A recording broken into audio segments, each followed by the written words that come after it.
তাওয়াক্কালতু ওয়া ইলাইহি উনীব। আমরা আল্লাহর কাছে সাহায্য প্রার্থনা করছি, বলি আল্লাহুম্মা আমিন। আল্লাহ রাব্বুল আলামিন বলেন, জান্নাত কি তোমরা কি জানতে চাও? জান্নাত আমার এমন একটি নিয়ামত, আমি আমার বান্দা বান্দীদের জন্য এটিকে আগের থেকে আমি আল্লাহ রাব্বুল আলামিন মওজুদ করে রেখে দিয়েছি। আমার কোন বান্দা বান্দী যদি নেক কাজ করে আমার হুকুম পুরা করে আমার কাছে ফিরে আসতে পারে, আমাকে সন্তুষ্ট করে আমার কাছে হাজিরা দিতে পারে, আমি আল্লাহ রাব্বুল আলামিন কঠিন পরকালীন জীবনে তার সবকিছুকে উপেক্ষা করে, তার হিসাব নিকাশকে আমি আল্লাহ রাব্বুল আলামিন উপেক্ষা করে তাকে একটি পরম সৌভাগ্যের জায়গা তার জন্য আমি নির্ধারণ করে দেই। আমি তার জন্য নির্ধারণ করে রেখেছি। জয় বলো সুবহানাল্লাহ। সেই জান্নাতে কে না যেতে চায় বলো?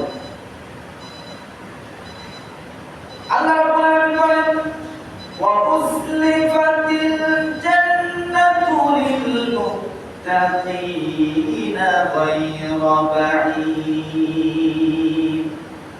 আল্লাহ রাব্বুল আলামিন বলেন, জান্নাতকে আমি মুত্তাকিদের নিকটবর্তী করে দেব, আর তাদের জান্নাত তাদের দূরত্ব থাকবে না। মুত্তাকিনা গায়রা বাঈদ, জান্নাতকে তাদের একেবারে নিকটবর্তী করে দেব। কিয়ামতের কঠিন মুসিবতের কালে যেদিন মানুষগুলো ছোটাছুটি করতে থাকবে, দৌড়াদৌড়ি করতে থাকবে, নিজের গায়ের ঘামে সাঁতার কাটতে থাকবে, মাথার উপরে সূর্য উদিত হবে, এমন সূর্যের প্রখর তাপে মাথার মগজগুলো টপটপ করে গলে পড়তে থাকবে। ওই সময় মুত্তাকিনদের কাছে আমি জান্নাত তার নিকটবর্তী করে দেব, আর তার জন্য আমি আরশের ছায়া দান করে দিব। যারা বলেন সুবহানাল্লাহ। মুত্তাকিদের, এখন এই মুত্তাকি আমাদের মুত্তাকি আবার কি? মুত্তাকি হলো, এই তাকওয়া থেকে মুত্তাকি শব্দটা আসছে। মুত্তাকি হচ্ছে একটি ঝোপঝাড়, একটি কাঁটাযুক্ত একটি বাগান। এই বাগানটিকে আপনাকে আপনার একটি গন্তব্যস্থানে পাড়ি দিতে হবে। তো সামনে পড়ে গেছে বিশাল একটি কাঁটাযুক্ত একটি বাগান। তো এই বাগানকে উপেক্ষা করে আপনাকে আস্তে আস্তে সরিয়ে কোনো না কোনো ভাবে আপনাকে পার হয়ে সেই গন্তব্যস্থানে পৌঁছাতে হবে। দুনিয়ায় হাজারো দুর্ভিক্ষ, দুর্দশা, ময়লা, আবর্জনা, নোংরা সব কিছুকে আপনাকে এইভাবে সরিয়ে সরিয়ে বেছে বেছে আপনাকে চলা, আপনার আল্লাহর ভয় করা, এটার নাম হচ্ছে মুত্তাকি। জোরে বলেন সুবহান। কথা কি বুঝতে পেরেছেন? তার মানে হচ্ছে কাঁটাযুক্ত ময়লা আবর্জনা উপেক্ষা করে আপনাকে আপনার গন্তব্যস্থানে পৌঁছাতে হবে। এর মানে হচ্ছে দুনিয়ার জীবনে আমাদের সামনে সুদ, ঘুষ, হারাম, জিনা, ব্যভিচার, আমল, জুয়া, অন্যায় সব আমাদের সামনে থাকবে। সব কিছুকে উপেক্ষা করে আমাদেরকে সামনের দিকে অগ্রসর হতে হবে আল্লাহর ভয় করে। জোরে বলেন সুবহান। এর নাম হচ্ছে তাকওয়া। এজন্য আল্লাহ রাব্বুল আলামিন বলেন, জান্নাত কি তোমাদের সামনে এনে দেওয়া হবে, তোমরা সেটা সহজে দেখতে পারবে, আর তোমরা তোমাদের দূরে সরিয়ে দেওয়া হবে না, জান্নাত তোমাদের নিকটবর্তী করে দেওয়া হবে। হাদা মা তুআদুনা লিকুল্লি আওয়াবিন হাফিজ। আল্লাহ বলেন, এটি হলো সেই জান্নাত যার প্রতিশ্রুতি আমি আল্লাহ রাব্বুল আলামিন তোমাদেরকে দিয়েছিলাম। আর যারা আজকে আমি আল্লাহ অনুরাগী যারা দুনিয়াতে ছিল, তাদের জন্য আমার সৌভাগ্যের পরম জান্নাত। জোরে বলেন সুবহানাল্লাহ। আল্লাহ তাআলা কাছে নিয়ে জানেন জান্নাত কেমন। আসেন আমরা শুনি জান্নাত কাদের জন্য। আল্লাহ রাব্বুল আলামিন বলেন, জান্নাত আমি রেখেছি তাদের জন্য যারা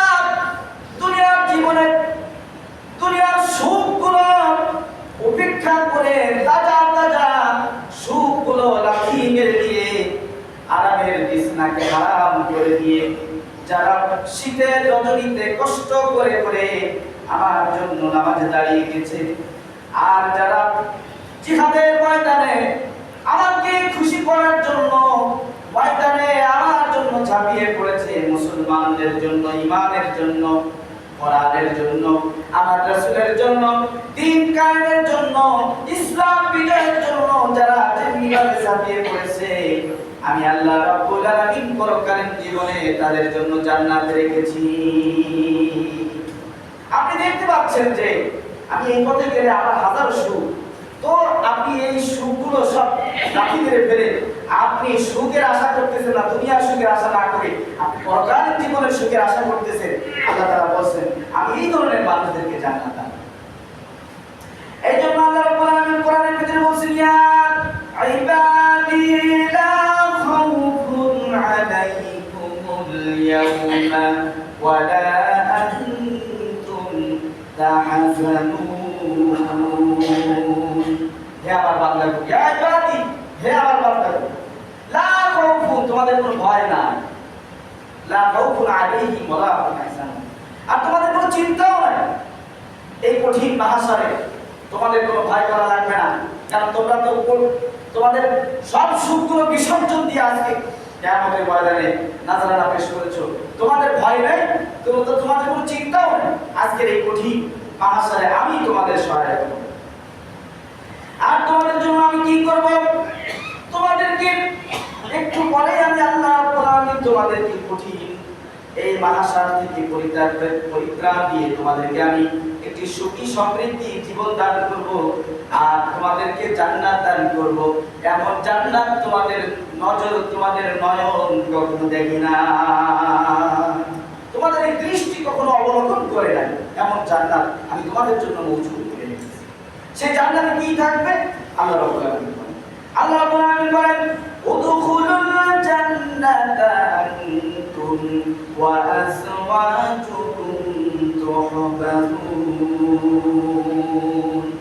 আল্লাহ রাব্বুল আলামিন বলেন, এই জান্নাতের ভিতরে আমি আল্লাহ রাব্বুল আলামিন হাজারো নাজ নিয়ামত রেখেছি, তার মধ্যে তোমাদের জন্য আমি আরাম আয়েশের জন্য তোমাদেরকে জান্নাত দিয়ে দিব। আর তোমাদের জান্নাতের ভিতরে তোমাদেরকে আপ্যায়ন করার জন্য তোমাদের জন্য আমি তোমাদের স্ত্রীদেরকে সানন্দে জান্নাতের ভিতরে থাকতে দেব। সুবহানাল্লাহ।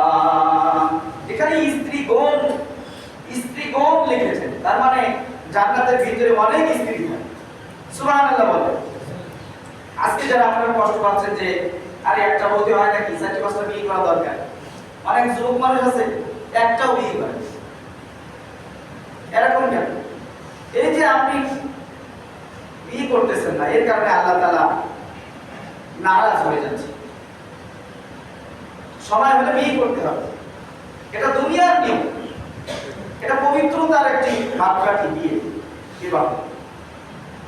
আর পরকালীন জীবনে আল্লাহ তাআলা বলছেন, এটি তো তোমাদের জীবনের চলার জন্য, দুনিয়ার জীবনে আমি তোমাদের স্ত্রী দিয়েছি, আর পরকালীন জীবনের সুখ শান্তি ভোগ করার জন্য আমি পরকালীন জীবনে তোমাদেরকে 70 জন করে তোমাদের রমণী দান করে দেব। সুবহানাল্লাহ। এই রমণী কারা? তাদের সম্বন্ধে হাদিসের ভিতরে বলা হয়েছে, এই রমণী তারা যাদের কোনো চোখ দেখেনি, অন্তর কোনোদিন তাদের নিয়ে চিন্তাও করেনি, তাদের মুখ, তাদের চোখ, তাদের চেহারা, তাদের আকৃতি এমন সুন্দর হবে যে তাদের হাড়ের মজ্জা পর্যন্ত মানুষ অবলোকন করতে পারবে, দেখতে পারবে। জয় বলেন সুবহানাল্লাহ।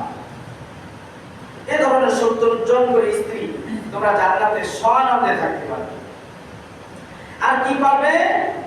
আল্লাহ রাব্বুল আলামিন বলেন, এরপর তোমাদেরকে জান্নাতের ভিতরে নিয়ে দেয়া হবে, এরপরে তোমাদেরকে দেয়া হবে ইউতাফু আলাইহিম বিসিহাফিন মিন যাহাবিন ওয়া আকওয়াবিন ওয়া ফিহা মা তাশতাহিহিল আনফুসু ওয়া তালাল্লুল আ'য়ুন ওয়া আনতুম ফিহা খালিদুন। আল্লাহ রাব্বুল তোমাদের স্ত্রীরা তোমাদেরকে আনন্দে রাখবে, আর তোমাদের জন্য এমন ধরনের খাবার খাদ্য থাকবে, এমন ধরনের বাসনপত্র থাকবে, পানপত্র থাকবে, যেটা দেখে তোমাদের চক্ষু নিবারণ হয়ে যাবে, তোমাদের আত্মা ঠান্ডা হয়ে যাবে, কলিজা ঠান্ডা হয়ে যাবে। এমন ধরনের জিনিস আসবাবপত্র সেখানে তোমাদের জন্য রাখা হয়েছে। কেন রাখা হয়েছে? এগুলো আজকের এই দুনিয়ায় কষ্ট করার, দুনিয়ায় যারা জিন্দেগি ভর কষ্টে আছেন, দুঃখ করতেছেন, আল্লাহকে পাওয়ার জন্য যারা নামাজ রোজা করে যাচ্ছেন, যারা দ্বীন মেনে যাচ্ছেন, ঈমান রেখে সুদকে তাড়াই দিচ্ছেন, ঘুষকে দূরে ঠেলে ফেলে দিচ্ছেন, আস্তে আস্তে কি বলে টাকা সামনে রেখে আপনি লোভ করতেছেন না, সব ফালাই দিচ্ছেন। কার ভয়ে? আল্লাহর ভয়ে যারা এই দুনিয়ার সুখগুলো দূরে ঠেলে দেবে, পরকালের জীবনে তারা মুত্তাকি হিসাবে করবে, আর তাদের জন্য এই জান্নাত থাকে। এখন এই জান্নাত থেকে কি আমরা ফিরে আবার কি আল্লাহ তাআলা আমাদেরকে বের করে দেবেন? না, জান্নাতে যারা একবার ঢুকবে আর কখনো আল্লাহ তাআলা তাদেরকে আর ছাড়বে না। এই জান্নাতে তাদের জন্য স্থায়ী, জান্নাত তাদের জন্য স্থায়ী করে দেবে। জান্নাতুন তাজরি মিন তাহতিহাল আনহার খালিদিনা ফিহা আবাদা। জান্নাতুন তাজরি মিন তাহতিহাল আনহার, জান্নাত এমন একটি জায়গা যার তলদেশ দিয়ে দুধের ঝর্ণা ধারা প্রবাহিত হতে থাকে। আপনি দেখতে পাবেন যে আমার গায়ের নিচ দিয়ে দুধের ঝর্ণা টালমাটাল করতেছে, আমি তার উপরেই আছি। আপনি আচ্ছাদন করতে পারবেন, আপনি দেখতে পারবেন, আপনি স্বআনন্দে এই জান্নাত ভোগ করতে পারবেন। আর জান্নাতের ভিতরে কি থাকবে? জান্নাতের ভিতরে এমন এমন গাছ থাকবে, এমন সুস্বাদু ফল থাকবে, এমন পিঠাপুলি থাকবে, এমন শরাব থাকবে, এমন পানীয় থাকবে, যে পানি, যে ফল, যে শরাব একবার পান করলে আপনার ন্যূনতম 40 বছর ক্ষুধার যন্ত্রণায় আপনাকে ভুগতে হবে না। এমন লম্বা মেয়াদি আপনার পেটে খানা ভারসাম্যতা দেখাবে। সম্মানিত উপস্থিতি, বলেন দুনিয়ায় একটা খাবার খেলে কয় ঘন্টা পর আবার খাওয়া লাগে? 2-3 ঘন্টা পর আবার খেতে লাগে। কিন্তু না, আল্লাহ রাব্বুল আলামিন তাও করবেন না। জান্নাতের খাবারগুলোকে আল্লাহ তাআলা খাওয়ার পর পানিটাকে হজম করিয়ে দিবেন, আর একটা ভিতর থেকে একটা ঢেউ আসবে, এই ঢেউতে আবার পেটটা পূর্ণভাবে খালি হয়ে যাবে। তখন মন চাইবে আহারে এই জান্নাতের ভিতরে আল্লাহর যে আমরা কোরআন শরীফে দেখেছিলাম জান্নাতি ফল হবে, যে ফলের এক একটা ফল এক এক রকম স্বাদ, এবং এক একটা পিঠা 70 রকম করে স্বাদ হবে। পাখির কলিজা ভোনা দেওয়া হবে, মাছের কলিজা ভোনা দেওয়া হবে। উড়ন্ত পাখি যাচ্ছে, ওটা দেখে আপনার লোভে লালসায় পড়ে গেছে, ওটা আল্লাহ তাআলা এমন আপনার ইচ্ছা শক্তি যখনই বলবে যে এটা যদি খাইতে পারতাম, ওইটা ভাজি হয়ে আপনার সামনে চলে যাবে। শুধু কি তাই, জান্নাতের ভিতরে আল্লাহ তাআলা এমন সৌভাগ্য রাখবেন, জান্নাতের ভিতরে যে প্লেট দেয়া হবে, যে পানপাত্র দেয়া হবে, প্লেটগুলো থাকবে স্বর্ণ খচিত, স্বর্ণ দিয়ে ভরা, এমন সুন্দর প্লেট আপনার সামনে উপস্থাপন করা হবে। যেই শরাব পান করা হবে, এই শরাবের যে পানপাত্র থাকবে হীরামণি মুক্তা স্বর্ণ খচিত দিয়ে আপনার জন্য গ্লাস তৈরি করে দেওয়া হবে। আর যেখানে আপনি বসবেন সেখানে আপনার বসার জন্য আরাম আয়েশের শুভ্র সুগন্ধযুক্ত একটি বিছানা পত্র দেওয়া হবে। জোরে বলেন সুবহানাল্লাহ। এত সুখ, এত শান্তি, এত সমৃদ্ধি আল্লাহ রাব্বুল আলামিন কিয়ামতের কঠিন পরিত্রাণ পার হওয়ার পরে, পরিক্রমায় পার করে আল্লাহ রাব্বুল আলামিন বান্দার জন্য এমন এক জান্নাত দিবেন যে বান্দা দুনিয়ার সব কিছু ভুলে যাবে, কিন্তু এই জান্নাতের একটি মুহূর্ত ভুলতে পারবে না। দুনিয়া সব ভুলে যাবে, কিচ্ছু মনে থাকবে না, কিন্তু জান্নাতের প্রতিটা মুহূর্তে মানে আপনি যেটা আচ্ছাদন করছেন, আপনি বুঝতেছেন তিলে তিলে, এইটা আপনার অন্তর থেকে কোনোদিন ভুলবেন না। সেই দিন আপনি জবান থেকে বলবেন যে আল্লাহ, আজকে আল্লাহর যে ওয়াদা ছিল, আল্লাহ তিনি তার ওয়াদাকে তার হক সত্য ওয়াদাকে তিনি পরিপূর্ণ করেছেন আমাদের জন্য। জয় বলেন সুবহান। এজন্য আসুন, আজকে যারা আপনাদেরকে লোভ দেখাচ্ছে তারা কিন্তু দুনিয়ার জন্য লোভ দেখাচ্ছে। আজকে যারা আপনাদের হাতে অস্ত্র দিচ্ছে, মদ দিচ্ছে, আপনাকে সন্ত্রাসী করার জন্য আপনাকে কি বলে লেলায় দিচ্ছে, তারা আপনার সঙ্গী হবে না। ওই পরকালীন জীবনে তারা আপনার কোনো কাজে আসবে না, উপকারে আসবে না। আপনার আমল আপনাকে করতে হবে। যারা ভালো মানুষ তাদের সাথে থাকেন আপনি, পরকালীন জীবনে আপনার ভালো মানুষের সাথে আপনি উঠতে পারবেন। হাসর নাসর হবে ভালো মানুষের সাথে।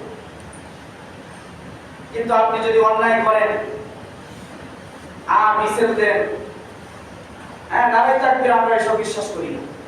বিসমিল্লাহ এসব আমরা চাই না। বিসমিল্লাহ দিয়ে কোনো কিছু শুরু হয়েছে এটা আমরা মানি না। এরকম যদি মনে করেন শরিয়া আইন মানি না, এরকম যদি শুরু করেন, তাহলে বুঝতে হবে যে আপনি নিঃসন্দেহে জাহান্নামের কাতারে দাঁড় হয়ে যাচ্ছেন। কোরআন আর হাদিস এটাই বলছে। কারণ হলো কিয়ামতের ময়দানে কোন নেতা নেত্রী তার কর্মীদেরকে জান্নাতে নিতে পারবে না। কোন নেতা নেত্রী কারণে সে সৌভাগ্যশীল হবে না। কারণ নেতারা পেটটা ভরানোর জন্য তারা যা করার সব করতে রাজি আছে। আর যেই নেতা আপনাকে ভালো উপদেশ দেবে, নামাজের কথা বলবে, কোরআন তেলাওয়াতের কথা বলবে, ঈমানের কথা বলবে, আকীদার কথা বলবে, যে নেতা আপনাকে সুপথ দেখাবে, আল্লাহর ভয়ের কথা বলবে, ওই নেতার কথা মতো যদি আপনি চলেন, ওই নেতা আপনার সুপারিশ করা লাগবে না।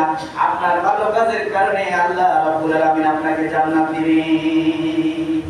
কি বলেন, কথা ঠিক কি না? এই কথা সত্য না মিথ্যা? আজকে আমি গত কয়েকদিন আগে দেখলাম যে ইমাম সাহেব আযান দিয়েছে, তো আযান বন্ধ করতে বলছে, এই আযান বন্ধ করো। ইমাম সাহেব বলতে পারলে 5 মিনিট পরে আযান দিতে। কি বিয়াদব দেখছেন? এটা বাংলাদেশের জন্ম হওয়াটাই বলেছে। আরে মজি সাহেব, ইমাম সাহেব তো তাদের দায়িত্ব পালন করতেছে, আপনি আপনার কথা বলেন, সমস্যা নেই। কিন্তু এই ধরনের কথা, মানসিকতা বাংলার জমিনে আর কায়েম হতে দেওয়া হবে না। এদেশের মুসলমানদের রক্তে কোরআনের গন্ধ পাওয়া যায়। কি বলেন, ঠিক না? এদেশের মুসলমানদের জন্মই হয়েছে আযান দিয়ে, জোরে বলেন ঠিক কি না?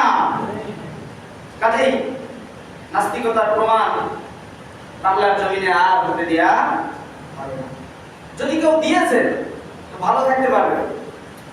যদি কেউ দিয়েছেন মানে ইসলামকে প্রকাশ করার জন্য, আপনি উল্লেখযোগ্য যে আমি ইসলামকে অবমাননা করব, ধ্বংস করার চেষ্টা করব, এরকম যদি কেউ চিন্তা করেছেন, তো আপনি নিজেই ধ্বংস হয়ে যাবেন। আপনার 14 গোষ্ঠী ধ্বংস হয়ে যাবে, আপনার অর্থকড়ি ধ্বংস হয়ে যাবে।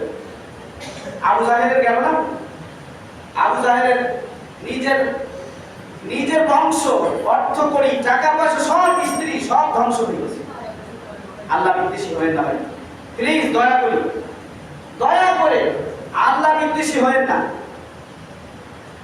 আপনি নামাজ আদায় করেন না, এটা ঠিক আছে, তাই বলে নামাজের বিরোধিতা করেন। আপনি টুপি মাথায় দেন না বলে টুপির বিরোধিতা করেন। আপনি দাড়ি রাখেন না, ঠিক আছে, তবুও আপনার মুসলমান খাতা থেকে নাম কেটে যায়। আপনি দাড়ি রাখেন না বলে আপনার মুসলমান খাতা থেকে নাম কেটে যায়। এই জন্য আপনি দাড়িওয়ালাদের দেখলে না শিখিয়ে না, তওবা করে ফিরে আসুন। হ্যাঁ, নাকি বলেন? হ্যাঁ, আজকের নেতা, আজকের যারা লিডার, আমাদের নেতৃত্ব দিচ্ছে, তাদের দায়িত্ব ছিল কি? আল্লাহ রাব্বুল আলামিন বলেন, যারা নেতৃত্ব স্থানীয় ব্যক্তিবর্গ, তাদের উপরে দায়িত্ব হলো আল্লাযীনা ইম্মাক্কানাহুম ফিল আরদ। জমিনে তারা যদি নেতৃত্ব দেয়, তারা তাদের প্রথম আদেশ করবে, তাদের কর্মীকে আদেশ করবে, হে কর্মী, নামাজ আদায় করো। আমাদের কর্মীরা কি নামাজের আদেশ করে? আমাদের সব নেতারা নামাজের আদেশ করে না। কিছু নেতা আছে তারা নামাজের তরবারি উঠাই যায়, আপনাকে যে মারতে বলে জানে তারে, খবরদার এই কাজ করতেই যাবে। এই ধরনের নেতা আমাদের দরকার নাই, যে নেতা মানুষ খুন করতে বলে, যে নেতা ঘরবাড়ি পুড়িয়ে দিতে বলে, যে নেতা খ্রিস্টান, বৌদ্ধ, অমুসলিমদের উপরে চড়াও হতে বলে, এই নেতা আমাদের দরকার নেই। আমরা বাংলাদেশি মানুষ, আমরা সবাই বাংলাদেশি, হিন্দু, বৌদ্ধ, খ্রিস্টান, মুসলিম, সবাই আমরা বাংলাদেশি। সবার প্রতি আমাদের সহানুভূতি থাকতে হবে, ভালোবাসা থাকতে হবে। আমরা একে অপরের প্রতি ভালোবাসা রেখে আমাদের জীবন পার করবো ইনশাআল্লাহ। আমরা প্রত্যেকে ধর্মকে ভালোবাসি, ধর্মপ্রাণ। হিন্দু ভাইরা হিন্দুদের ধর্ম নিয়ে ভালো আছে, মুসলমান ভাইরা মুসলমানদের ধর্ম নিয়ে ভালো আছে। আমরা তাদের ধর্মের উপরে আঘাত করি না, করবো না কখন। যেহেতু আল্লাহ তাআলা কোরআনে ঘোষণা করেছেন, লাকুম দীনুকুম ওয়ালিয়া দীন, তোমাদের ধর্ম তোমাদের কাছে ভালো, তাদের ধর্ম তাদের কাছে ভালো। কাজেই আমরা তাদের ধর্মের উপরে আঘাত করি না। আমরা সাম্প্রদায়িক সম্প্রীতির জন্য কাজ করি, সাম্প্রদায়িক দাঙ্গা তৈরি আমরা করি না। আমরা সাম্প্রদায়িক সম্প্রীতির চেষ্টা করি সর্বোচ্চ। আল্লাহ তাআলা আমাদের সকলকে ঈমান ও আমল নিয়ে বেঁচে থাকার তৌফিক দান করুন এবং পরকালীন জীবনের বাতেহ জোগাড় করে আমাদেরকে দুনিয়া থেকে বিদায় নেওয়ার তৌফিক দান করুন। আমরা বলি আমিন। আসসালামু আলাইকুম ওয়া রাহমাতুল্লাহি ওয়া বারাকাতুহু। সম্মানিত উপস্থিতি,